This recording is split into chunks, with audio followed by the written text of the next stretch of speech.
Fala, galera! Então, a gente vai continuar falando de plantinhas hoje, né? Plantinhas são lindas, claro.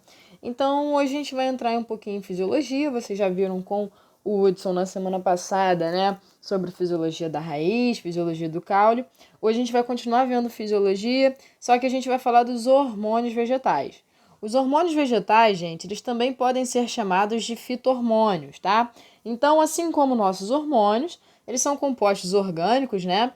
Eles vão atuar na fisiologia, na formação, no desenvolvimento, né? Eles vão alterar de forma geral, ou inibindo, ou estimulando, né? Diversos processos fisiológicos, né? Formação, amadurecimento, crescimento. Então, eles vão influenciar em todo esse funcionamento das plantas, dos vegetaizinhos, beleza?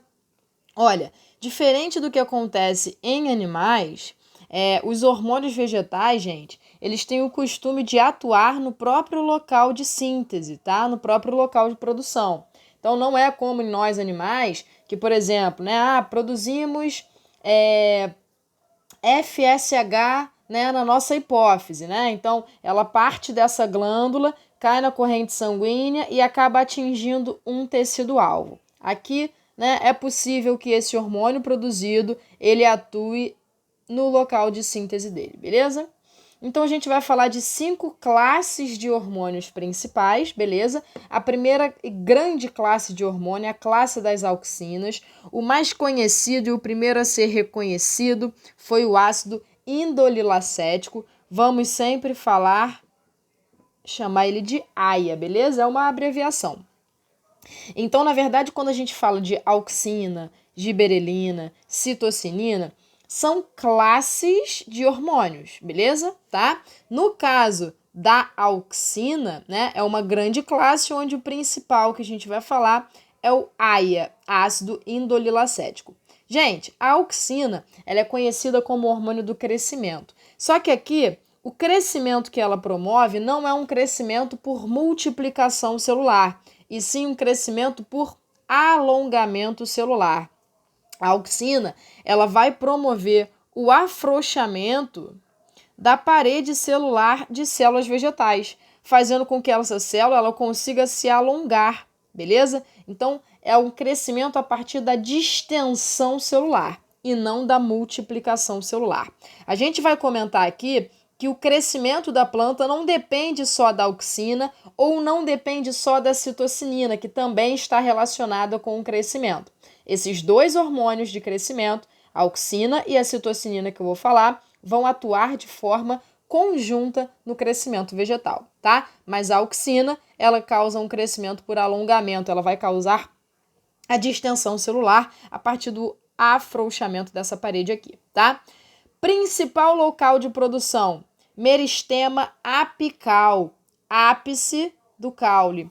Presta atenção, eu estou falando principal local de produção, eu não estou falando único local de produção. Então, os hormônios, eles são produzidos, né, na maioria das vezes, em várias regiões dos vegetais, tá?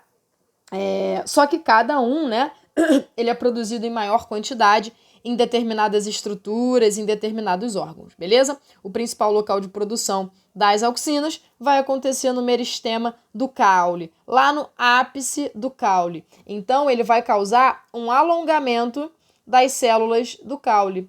Isso é o que a gente chama de dominância apical, o crescimento do eixo principal desse meu caule, um crescimento apical, crescimento para cima e não um crescimento lateralizado de ramificação, beleza? A auxina, então, está relacionada com a dominância apical, né? Um crescimento apical do eixo principal desse meu caule. Além disso, a auxina, né? Ela inibe gemas laterais, beleza, gente? Então, preste atenção. Aqui eu tenho uma plantinha, beleza? Aqui eu tenho o meu ápice do caule, onde eu tenho a maior produção de auxina. A auxina vai promover o quê? O alongamento dessas células aqui. Então, crescimento pra caramba apical. Quando eu faço a poda, ou seja, quando eu retiro esse meristema apical, eu acabo diminuindo a concentração de AIA, beleza? Quando eu diminuo a concentração de AIA, fica bom para quem? Fica bom para as gemas laterais, Por quê? Se grande quantidade de auxina inibe as gemas laterais, quando eu tiro essa grande concentração de auxina, eu acabo estimulando um desenvolvimento lateral, uma ramificação. Por isso, a poda, né, quando você retira essa concentração grande de aia, você acaba causando um crescimento em ramificação. Aí você tem ramos que formam flores e frutos. Por isso que a sua vovó, né, ela costuma cortar a pontinha aí da roseira dela, né? Beleza? Tá? Então aqui, como eu falei, após a retirada do meristema apical, observa-se o desenvolvimento dos ramos, né? A partir dos meristemas das gemas laterais aqui, eu tenho então o surgimento de ramos. Beleza? Tranquilo? Tá? É importante pra caramba pro vestibular saber essa relação da concentração da auxina com o desenvolvimento das estruturas. Então, preste atenção nesse gráfico que é bastante clássico. Olha só. Eu tenho aqui, nesse eixo, representando o efeito da aplicação da auxina no crescimento. Acima dessa linha azul, eu tenho estímulo, abaixo da linha azul, inibição. Beleza? Nesse eixo aqui eu estou, né, sinalizando a concentração de aia, a concentração de auxina. Então, prestem atenção. Para a raiz ter um crescimento satisfatório, o ponto ótimo é esse aqui. Ou seja, uma baixa concentração de aia. Com baixas concentrações de auxina, eu estimulo o desenvolvimento da raiz. Beleza? Tá? Assim como das gemas laterais, que não se dão bem em grande concentração de auxina. Beleza? Agora, para eu ter um crescimento do caule, um crescimento do eixo, né, principal do caule, um crescimento apical, eu preciso de uma grande concentração de auxina. Então, caules se dão muito bem com grande concentração de auxina. Raízes e gemas laterais não gostam de uma grande concentração de auxina, porque elas são inibidas, beleza? Tá? Bom, baixa concentração de auxina, então eu tenho, né? Não é suficiente para o crescimento apical, para a dominância apical, mas é bom para o crescimento de raízes e gemas laterais, ramificação. Beleza? Tranquilo, tá? Depois eu vou colocar a fotinho disso aqui para vocês. Bom, a auxina, ela também vai ter uma relação com o que a gente chama de fototropismo, geotropismo, que está relacionado, né, a crescimento. Então, olha só, o fototropismo, foto é luz, crescimento em direção à luz, né, atração em direção à luz, beleza? Então, as plantas, se você pega vai cultivar, né, um feijãozinho, e você coloca uma caixa de papelão, você fizer um furo de um lado, você vai ver que essa plântulazinha, né, que vai começar a germinar, ela vai crescer em direção à luz. Isso se chama fototropismo. Então, olha só, imagina que eu tenho aqui um caule, uma plantinha, tá? Bom, já falei com vocês que a grande concentração, né, ela fica aqui no meristema apical, não que eu não tenha em outras regiões, mas a grande concentração fica aqui em cima. Imagina que eu esteja iluminando de forma unilateral aqui, beleza? Ou seja, eu só tenho iluminação desse lado da planta, beleza? Do outro lado, né, fiz até uma sombra assim, né, um 3D, se vocês não conseguem enxergar 3D é porque vocês não conseguem captar a minha arte abstrata, tá? Então, eu tenho aqui um lado sombreado. Então, lado iluminado, lado sombreado. Gente, o que vai acontecer com a auxina? A auxina, ela vai fugir do lado iluminado. Ela vai se concentrar mais, sabe aonde? Aqui do meu lado sombreado. Presta atenção agora. Olha para o ápice do caule. Eu tenho muita auxina desse lado, pouca auxina desse lado. Então, o alongamento celular vai ser maior em qual lado? Desse lado.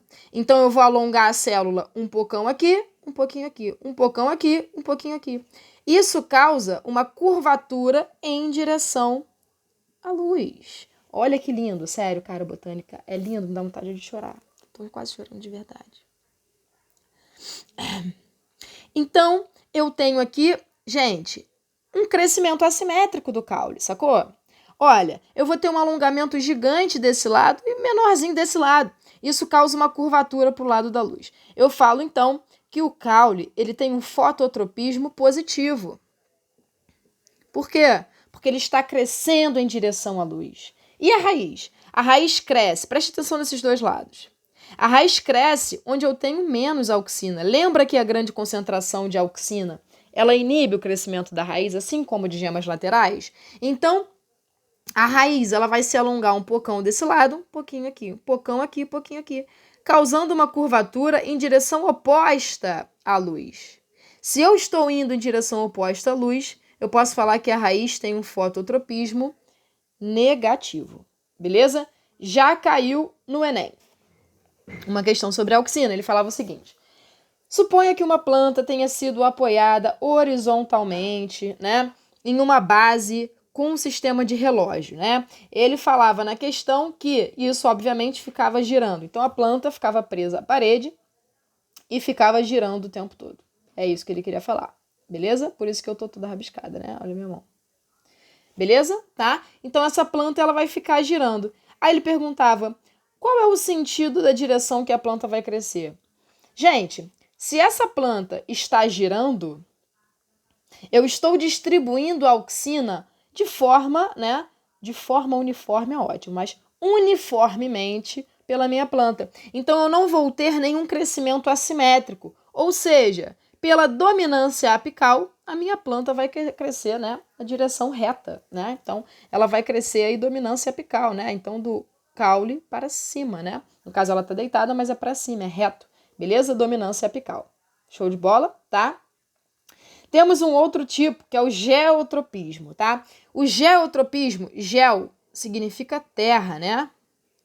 Então faz referência ao solo. Crescimento em direção ao solo, beleza? Imagina que eu tenho uma plantinha aqui que foi plantada horizontalmente, né? Aquela horta bonita, horizontal. O que vai acontecer? Por ação da gravidade, a auxina se acumula mais na região de baixo, na face de baixo da planta.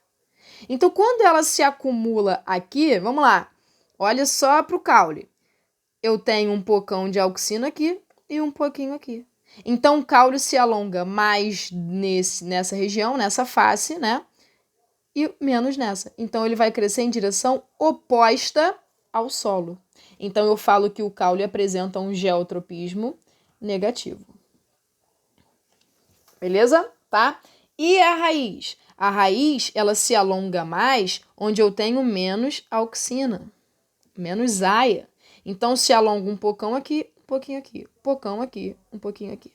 Então, a raiz, ela tem um geotropismo positivo, porque ela cresce em direção ao solo. Beleza? Tá? Então, a auxina é importantíssimo, tá? Tem mais uma função dela aqui, 1 minuto, porque tem diversas folhas. Tá, achei. Depois eu vou colocar essas fotos para vocês, tá? Dessas folhas. Outra função da auxina. A auxina, gente, juntamente com a giberelina, ela tem uma função importante na formação de frutos. Isso. Lembra como que o fruto é formado? Então, imagina que eu tenho aqui uma planta, né? Uma florzinha, beleza?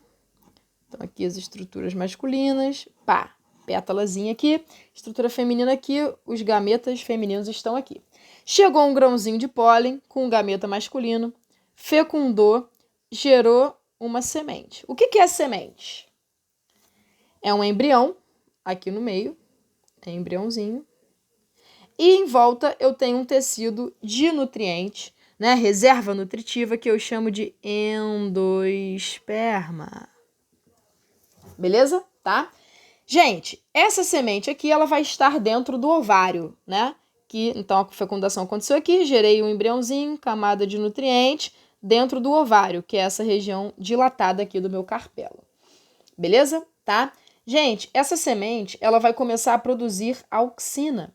A auxina, ela vai passar para o ovário e vai causar o alongamento, a distensão das células da parede do meu ovário. O que é o fruto? Nada mais é do que o ovário amadurecido depois de uma fecundação. Ah, mas existem frutos sem semente. Sim, existem os frutos partenocárpicos, onde eu tenho o desenvolvimento do ovário sem que eu tenha tido o processo de fecundação. A laranja baiana é um exemplo de fruta naturalmente partenocárpica, tá? Por quê? Elas já possuem em seus ovários uma elevada concentração de auxina. Então, elas acabam promovendo o desenvolvimento do ovário sem que eu precise de uma semente para produzir mais auxina, entendeu? Tá? Então, a auxina também está relacionada com a formação de frutos. Outra classe de hormônios importantíssima é a classe das citocininas. As citocininas também são hormônios de crescimento, mas é um crescimento por proliferação, por multiplicação celular, citocinese, divisão celular, beleza? Tá?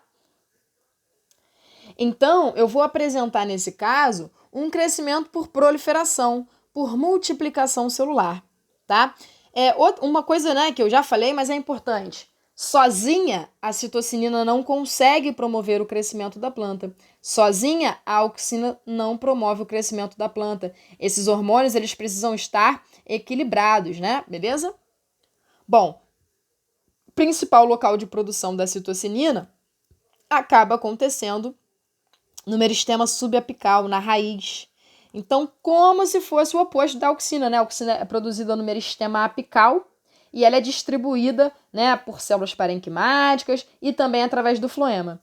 Já a citocinina, que é produzida lá embaixo, no ápice da minha raiz, beleza? Ela tem, então, um transporte através do xilema, né, vasos condutores. Além disso, eu encontro a citocinina onde, Laís? Embrião, fruto, beleza? Tá? A citocinina, pelo fato, né, dela estar também relacionada com o crescimento, beleza? Ela acaba controlando a dominância apical. Lembrando o que é a dominância apical? Crescimento do eixo principal do caule. Crescer para cima, né? Então, uma árvore autônoma, mas sem ramos, beleza?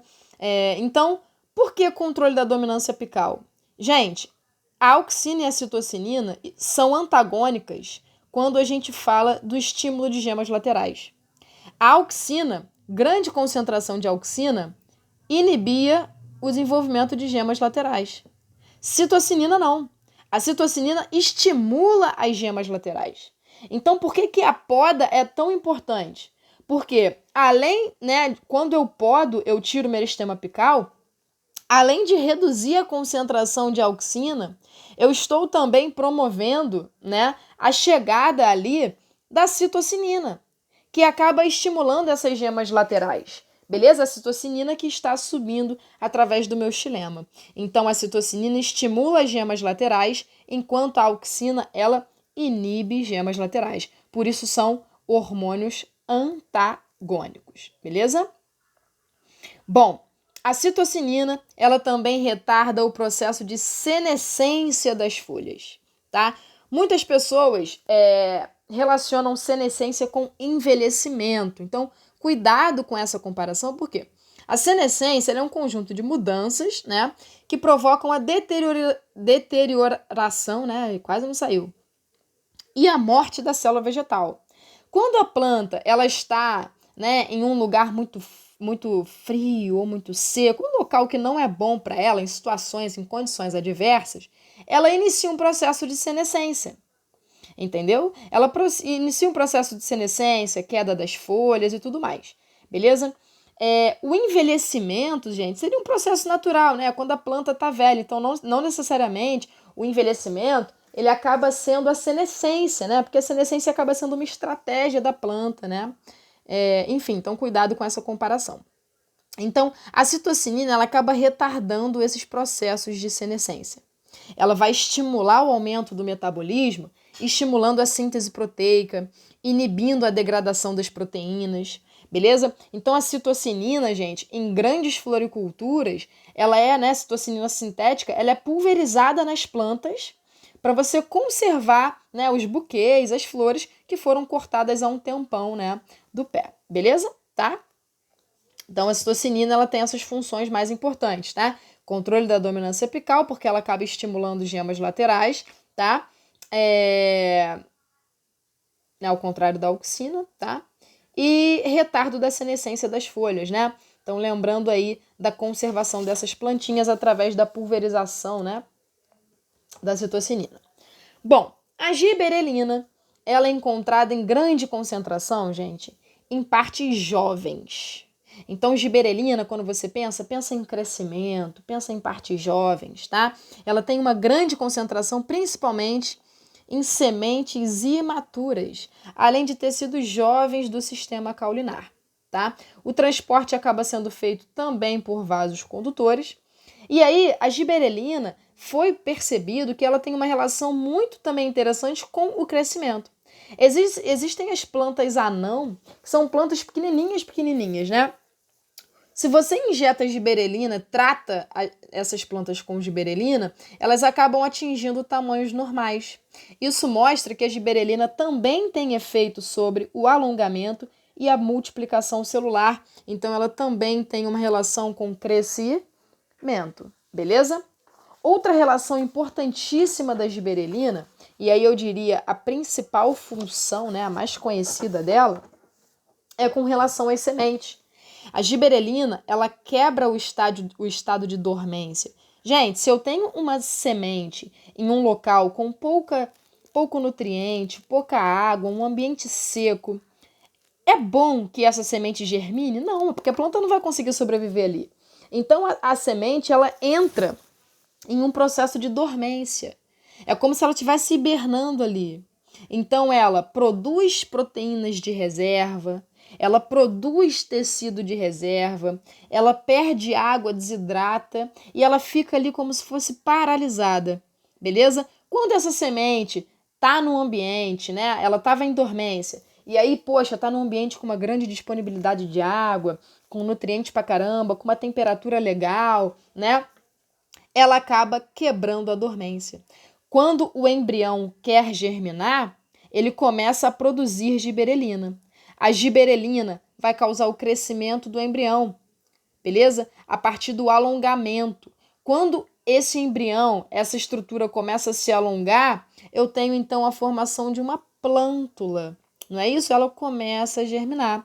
Porque a semente absorveu água, a semente começou a quebrar reserva nutritiva através das enzimas hidrolíticas e aí rompeu o tegumento da semente, fazendo então com que ela germinasse. Então, a giberelina, ela quebra a dormência, estimulando o processo de germinação. Obviamente, quando a gente pensa nisso, a gente tem que pensar o seguinte: bom, essa semente está num ambiente que não é legal, né? Então ela vai reduzir a quantidade de giberelina e vai aumentar a quantidade de um hormônio que estimula a dormência, que a gente vai ver aqui.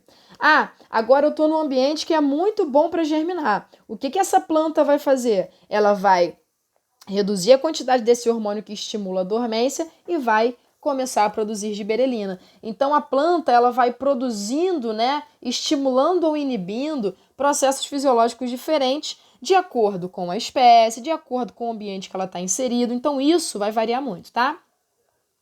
A giberelina, por conta dessa ação na germinação, ela tem uma importância econômica, né, na agricultura. Então, muitos agricultores utilizam a giberelina para acelerarem o processo de germinação, né, e fazer com que toda a plantação ela tenha germinação no mesmo período de tempo. Sendo assim, ele pode fazer a colheita de forma, né, mais adequada, mais eficiente e uniforme também. Outra coisa importante é que a giberelina, juntamente com a auxina, também tem a capacidade de desenvolver o ovário sem que tenha tido fecundação, gerando frutos sem semente. Ela é muito utilizada, por exemplo, na formação das uvas sem semente. Beleza? Tá? Além disso, a giberelina também está relacionada com a floração, o florescimento, olha que lindo, de algumas espécies, como, por exemplo, do abacaxi. Tá? A auxina também pode estar relacionada com isso. Os hormônios trabalham muito em conjunto, beleza? Bom, o ácido abscísico, tá? Ele também é conhecido como ABA, beleza? E ele tem esse nome porque até há pouco tempo acreditava-se que ele estava diretamente relacionado, ele era o único responsável pela abscisão das folhas, pela queda das folhas, beleza? Hoje a gente sabe que o etileno está muito relacionado com isso, mas enfim, né? Ácido abscísico também conhecido como ABA, tá? Gente, o ácido abscísico, enquanto a giberelina está relacionado com partes jovens, com vida, o ácido abscísico ele está mais relacionado, né, quando a planta está num ambiente em situações adversas, é o ácido abscísico que vai fazer ela segurar a onda ali e tentar sobreviver. Então, por exemplo, ele vai inibir a germinação, estimulando a dormência, enquanto a giberelina faz o oposto. Ele vai segurar o embrião de germinar e vai estimular, né, ele vai promover a dormência. Ele vai causar a desidratação dessa semente, a perda de água, produção de tecidos de reserva. E aí a semente vai ficar ali até que ela tenha condições ideais para sua germinação. Beleza? Então é um hormônio antagônico a quem? É antagônico à giberelina. Beleza? Outra coisa importante, ele promove a senescência. Então, como eu já falei, ele sempre entra em ação quando o vegetal se encontra em situações adversas, como o inverno, como a seca. Então, você começa a ter a perda das folhas, beleza? Então, ele está relacionado sempre com a senescência. Além disso, também já caiu em vestibular, é uma função muito importante do ácido abscísico, ele promove o fechamento dos estômatos. Então, quando a planta ela está, por exemplo, aqui, olha, numa situação de seca, o ácido abscísico ele vai ser liberado e ele vai causar a saída de potássio das células guarda. Lembrando, né, do estômago, então eu tenho aqui as células guarda e eu tenho as células subsidiárias que ficam em volta. Quando essas células guarda, né, ou células estomáticas, estão túrgidas, o estilo está aberto. Quando elas estão sem água, né, estão murchas, o estilo está fechado. Então, o ácido abscísico ele vai promover a saída de potássio de células guarda, das células guarda. Quando eu saio, né, quando eu tiro o potássio daqui, eu acabo perdendo água, essas células vão murchar e o estômago, então, está fechado. Isso impede a perda excessiva de água. Show de bola, gente? Tá? Então, ácido abscísico relacionado com essas funções aí, 3 funções principais.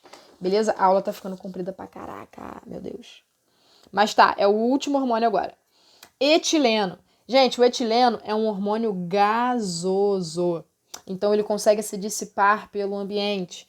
Principais locais de produção: flores, principalmente depois da polinização, e frutos em amadurecimento. Principalmente frutos em amadurecimento. O etileno está relacionado, então, com o amadurecimento do fruto, gente. O que ele vai causar? Ele vai causar a quebra do amido, fazendo com que você tenha um polissacarídeo virando monossacarídeos, o que dá o sabor doce das frutas, de uma fruta madura. Ele também promove a quebra da clorofila através da clorofilase. Por isso que a fruta, quando não está madura, está verde, e quando está madura ela muda de coloração, porque a clorofila ela vai sendo degradada. Beleza? Tem uma diferença também de frutos climatéricos e não climatéricos. Eu botei aqui embaixo porque era grande. Os frutos climatéricos, no final do período da maturação, eles acabam tendo um aumento da taxa respiratória, provocado pelo aumento da produção de etileno. Beleza? Então, quem são esses frutos? Tomate, kiwi, abacate, a maioria deles. Os não climatéricos são aqueles que apresentam um declínio na taxa respiratória depois da colheita. Beleza? Por quê? Porque eles produzem baixa taxa de etileno. Então, esses frutos, por exemplo, coco, uva, amora, limão, morango, né? Esses frutos, eles não podem ser colhidos antes da sua maturação, porque depois da colheita, né, eles acabam entrando em processo de senescência, beleza? Então, esses 2 frutos aí são 2 classes, né, digamos assim, 2 grupos que têm um comportamento diferente quanto à produção de etileno e, por isso, quanto à maturação. Bom, o etileno também está relacionado com a abscisão de folhas e frutos, tá? Quando eu falo abscisão, pensa em queda. Beleza? Tá? Então, quando eu começo a iniciar um processo de queda, eu tenho a redução da auxina e o aumento do etileno. O aumento do etileno, ele acaba causando, né, promovendo a síntese de celulase, enzima que quebra a celulose. E aí, tem aqui um tronquinho, né, uma folhinha, pá. Isso aqui se chama pecíolo, beleza? Quando essa folha vai cair, o pecíolo precisa ser rompido. As celulases que são produzidas, né, estimuladas pelo etileno, elas começam a degradar a parede celular dessas células aqui, causando o enfraquecimento do pecíolo e a queda da folha, beleza? Então, a abscisão de folhas e frutos está relacionada também com o etileno. Perfeito, tá? Uma coisa importante. Por que frutos, né, eles são transportados em caminhões frigoríficos? Porque a temperatura, ela também tem a ver com a dissipação do etileno. Baixas temperaturas, ele é dissipado de forma mais difícil, né? Então, por isso a fruta na geladeira, ela demora mais para amadurecer. Outra coisa importante, se você pega uma banana madura, se eu tivesse em aula com vocês, eu faria esse experimento, né? Uma banana madura com um mamão super verde, enrola no jornal os dois juntos. Em poucos dias, você vai ver que o mamão que estava super verde vai estar maduro. Por quê? Porque como é um hormônio gasoso, a banana vai liberar esse hormônio e como eles estão presos no jornal, ele vai ter grande concentração ali dentro, acelerando muito o amadurecimento do mamão que estava verde, beleza? O CO2 também tem uma relação com o etileno. Então, à medida que o fruto vai amadurecendo, ele vai liberando CO2. Isso acaba diminuindo o nível de oxigênio, atrasando então, né, os efeitos do etileno. Tá? Escrevi embaixo aqui para vocês depois escreverem no caderno de vocês. Então, a gente pode falar que o CO2 ele antagoniza os efeitos do etileno. Né? Então, o enriquecimento, né, no ar de armazéns, por exemplo, de CO2, ele acaba retardando esse processo de amadurecimento. Gente, eu sei que foi muito comprido, desculpa, mas é porque eu não queria dividir em duas aulas, né? Até porque eu acho que perde um pouco a pegada. E eu vou colocar a fotinho disso tudo aqui pra vocês. Show de bola, tá? Então, beijo no coração. Até a próxima.